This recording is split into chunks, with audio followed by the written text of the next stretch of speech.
Première sortie du nouveau Premier ministre à l'intérieur du pays. Déplacement hautement symbolique qu'il consacre à Guiré, dans le cercle de Nara, en deuxième région. Une zone stratégique située à 1h30 de vol d'hélicoptère à partir de Bamako.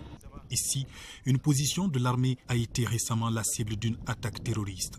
11 militaires y ont perdu la vie. Le chef du gouvernement, un messager du président de la République, vient au contact direct des hommes sur le terrain pour leur apporter assurance et soutien du peuple malien. Premier acte sur place, recueillement et prière sur les tombes des soldats tombés sur le champ de l'honneur. Moment triste et chargé d'émotions, suivi d'un échange avec la hiérarchie militaire. Le point de la situation est abordé, ainsi que des mesures prises pour éviter désormais un tel drame.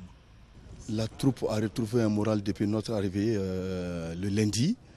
Après, on a réalisé le dispositif afin de pouvoir mener une reconnaissance offensive en direction de Guiré. Pratiquement, ils sont tous là et ça prouve à juste que ces hommes sont prêts à aller encore au charbon.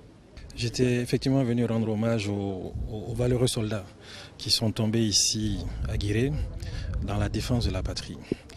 Me recueillir sur leur tombe et au nom du président de la République présenter nos condoléances les plus émus aux familles. Il était aussi important que nous puissions donner quelques assurances, d'abord aux familles endeuillées, leur dire que cette reconnaissance-là de la nation ne pourra pas être oubliée.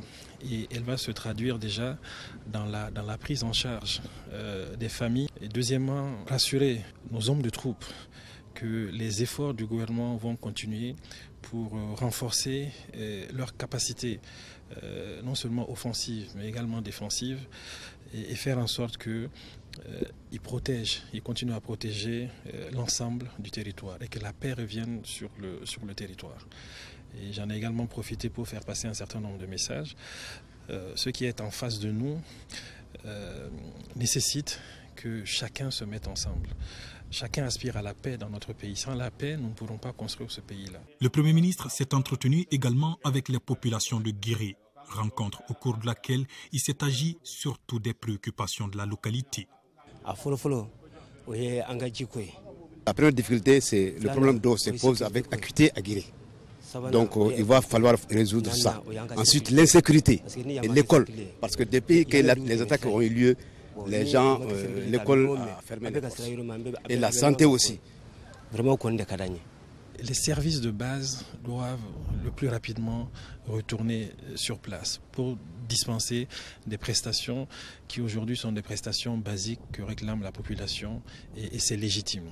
Et donc toutes ces préoccupations-là ont été enregistrées et nous allons faire en sorte d'y répondre le plus rapidement possible. Ce sont donc des populations très rassurées qui raccompagnent le Premier ministre. Dr Boubou Cissé compte beaucoup sur elles pour soutenir davantage les femmes sur le théâtre des opérations afin de traquer les terroristes jusque dans leur dernier retranchement. Le chef du gouvernement a regagné Bamako dans la mi-journée et s'est rendu directement à l'hôpital du Mali, au chevet des blessés. Visiblement sous le choc, le Premier ministre voulait s'enquérir de la bonne prise en charge de ses soldats et partager avec les uns et les autres des mots de réconfort.